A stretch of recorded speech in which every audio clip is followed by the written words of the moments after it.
श्री गणेशाय नमः। वक्रतुंड महाकाय सूर्यकोटि समप्रभ निर्विघ्नं कुरु मे देवं सर्वकार्येषु सर्वदा। अब हम गणेश जी का नाम लेकर शिव पुराण प्रारंभ करते हैं। ओम नमः शिवाय, ओम नमः शिवाय, ओम नमः शिवाय। भोले बाबा को, शंकर भगवान को कोटि कोटि प्रणाम। अब हम शिव पुराण में विद्येश्वर संहिता का 14वां अध्याय प्रारंभ करते हैं। अग्नि यज्ञ, देव यज्ञ और ब्रह्म यज्ञ का वर्णन। ऋषियों ने कहा, प्रभु अग्नि यज्ञ, देव यज्ञ और ब्रह्म यज्ञ का वर्णन करके हमें कृतार्थ करे।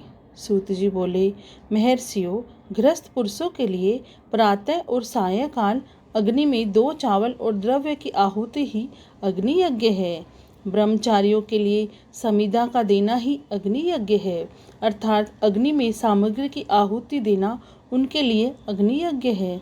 द्विजों का जब तक विवाह न हो जाए उनके लिए अग्नि में समिधा की आहुति, व्रत तथा जाप करना ही अग्नि यज्ञ है।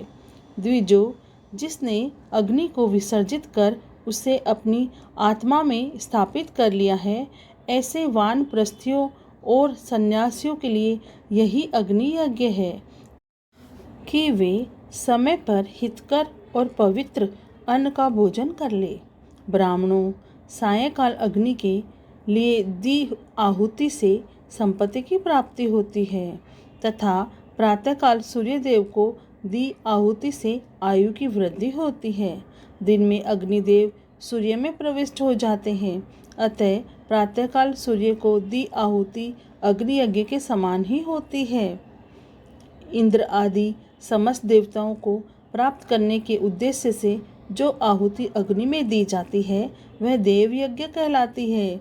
लौकिक अग्नि में प्रतिष्ठित जो संस्कार निमित्तिक हवन कर्म वह देव यज्ञ है। देवताओं को प्रसन्न करने के लिए नियम से विधि पूर्वक किया गया यज्ञ ही देव यज्ञ है। वेदों के नित्य अध्ययन और स्वाध्याय को ब्रह्म यज्ञ कहते हैं। मनुष्य को देवताओं की तृप्ति के लिए प्रतिदिन ब्रह्म यज्ञ करना चाहिए। प्रातःकाल और सायंकाल को ही इसे किया जा सकता है। अग्नि के बिना देव यज्ञ कैसे होता है, इसे श्रद्धा और आदर से सुनो।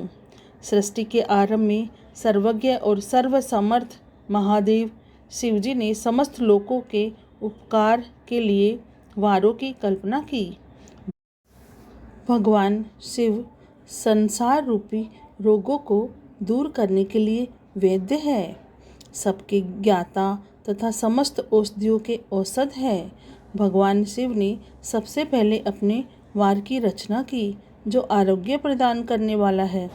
तत्पश्चात माया शक्ति का वार बनाया जो संपत्ति प्रदान करने वाला है। जन्म काल में दुर्गतिग्रस्त बालक की रक्षा करने के लिए कुमार के वार की कल्पना की। आलस्य और पाप की निवृत्ति तथा समस्त लोगों का हित करने की इच्छा से लोक रक्षक भगवान विष्णु का वार बनाया। इसके बाद शिवजी ने पुष्टि और रक्षा के लिए आयुकर्ता त्रिलोक सृष्टा परमेष्टि ब्रह्मा का आयुष्कारक वार बनाया।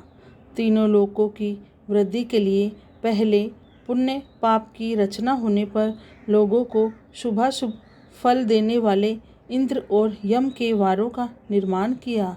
ये वार भोग देने वाले तथा मृत्यु भय को दूर करने वाले हैं। इसके उपरांत भगवान शिव ने 7 ग्रहों को इन वारों का स्वामी निश्चित किया। ये सभी ग्रह नक्षत्र ज्योतिर्मय मंडल में प्रतिष्ठित है। शिव के वार के स्वामी सूर्य है, शक्ति संबंधी वार के स्वामी सोम, कुमार संबंधी वार के अधिपति मंगल, विष्णु वार के स्वामी बुध, ब्रह्मा जी के वार के स्वामी बृहस्पति, इंद्र वार के स्वामी शुक्र व यम वार के स्वामी शनि है। अपने अपने वार में की गई देवताओं की पूजा उनके फलों को देने वाली है। सूर्य आरोग्य और चंद्रमा संपत्ति के दाता है। बुध व्याधियों के निवारक तथा बुद्धि प्रदाता है। बृहस्पति आयु की वृद्धि करते हैं, शुक्र भोग देते हैं और शनि मृत्यु का निवारण करते हैं। इन 7 वारों के फल उनके देवताओं के पूजन से प्राप्त होते हैं। अन्य देवताओं की पूजा का फल भी भगवान शिव ही देते हैं। देवताओं की प्रसन्नता के लिए पूजा की 5 पद्धतियाँ हैं।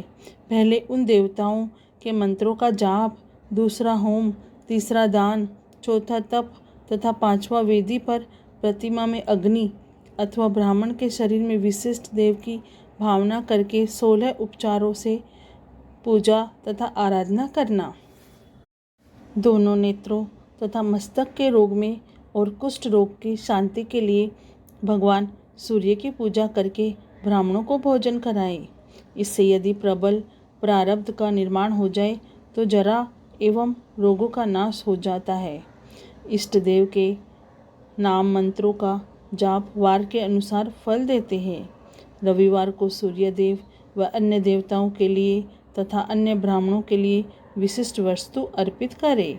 यह साधन विशिष्ट फल देने वाला है तथा इसके द्वारा पापों की शांति होती है। सोमवार को संपत्ति व लक्ष्मी प्राप्ति के लिए लक्ष्मी की पूजा करें तथा पत्नी के साथ ब्राह्मणों को घी में पकाकर अन्न का भोजन कराएं। मंगलवार को रोगों की शांति के लिए काली की पूजा करें। उड़द, मूंग एवं अरहर की दाल से युक्त अन्न का भोजन ब्राह्मणों को कराएं। बुधवार को दधि युक्त अन्न से भगवान विष्णु का पूजन करें। ऐसा करने से पुत्र मित्र की प्राप्ति होती है। जो दीर्घायु होने की इच्छा रखते हैं वे बृहस्पतिवार को देवताओं का वस्त्र, यज्ञोपवीत तथा घी मिश्रित खीर से पूजन करें। भोगों की प्राप्ति के लिए शुक्रवार को एकाग्रचित होकर देवताओं का पूजन करें और ब्राह्मणों की तृप्ति के लिए षड्रस युक्त अन्न दें। स्त्रियों की प्रसन्नता के लिए सुंदर वस्त्र का विधान करें। शनिवार मृत्यु का निवारण करने वाला है। इस दिन रुद्र की पूजा करें।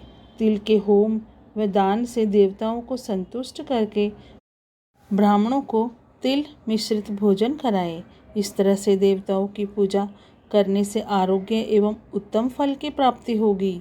देवताओं के नित्य विशेष पूजन, स्नान, दान, जाप, होम तथा ब्राह्मण तर्पण एवं रवि आदि वारों में विशेष तिथि और नक्षत्रों का योग प्राप्त होने पर विभिन्न देवताओं के पूजन में जगदीश्वर भगवान शिव ही उन देवताओं के रूप में पूजित होकर सब लोगों को आरोग्य फल प्रदान करते हैं। देश, काल, पात्र, द्रव्य, श्रद्धा एवं लोक के अनुसार उनका ध्यान रखते हुए महादेव जी आराधना करने वालों को आरोग्य फल देते हैं। मंगल कार्यों के आरंभ में और अशुभ कार्यों के अंत में तथा जन्म नक्षत्रों के आने पर गृहस्थ पुरुष को अपने घर में आरोग्य की समृद्धि के लिए सूर्य ग्रह का पूजन करें। इससे सिद्ध होता है कि देवताओं का पूजन संपूर्ण अभीष्ट वस्तुओं को देने वाला है। पूजन वैदिक मंत्रों के अनुसार ही होना चाहिए। शुभ फल की इच्छा रखने वाले मनुष्य को 7 दिन अपनी शक्ति के अनुसार देव पूजन करना चाहिए। निर्धन मनुष्य तपस्या, व्रत आदि से और धनी धन के द्वारा देवी देवताओं की आराधना करे। जो मनुष्य श्रद्धापूर्वक इस तरह के धर्म का अनुष्ठान करता है वह पुण्यलोक में अनेक प्रकार के फल भोग कर पुनः इस पृथ्वी पर जन्म ग्रहण करता है। धनवान पुरुष सदा भोग सिद्धि के लिए मार्ग में वृक्ष लगाकर लोगों के लिए छाया की व्यवस्था करते हैं और उनके लिए कुएं, बावड़ी बनवाकर पानी की व्यवस्था करते हैं। वेद शास्त्र की प्रतिष्ठा के लिए पाठशाला का निर्माण या अन्य किसी प्रकार के धर्म का संग्रह करते हैं और स्वर्गलोक को प्राप्त होते हैं।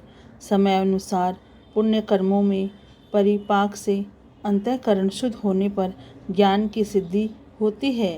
द्विजो, इस अध्याय को जो सुनता, पढ़ता अथवा सुनने की व्यवस्था करता है उसे देवयज्ञ का फल प्राप्त होता है। अब हमारा शिव पुराण में 14वां अध्याय समाप्त हुआ। ओम नमः शिवाय, ओम नमः शिवाय, ओम नमः शिवाय। हे भोले बाबा, हे भोलेनाथ, हम पे कृपा करना, आपकी कृपा दृष्टि हम पे बनाए रखना। आपको कोटि कोटि प्रणाम और कोटि कोटि धन्यवाद। जय भोलेनाथ।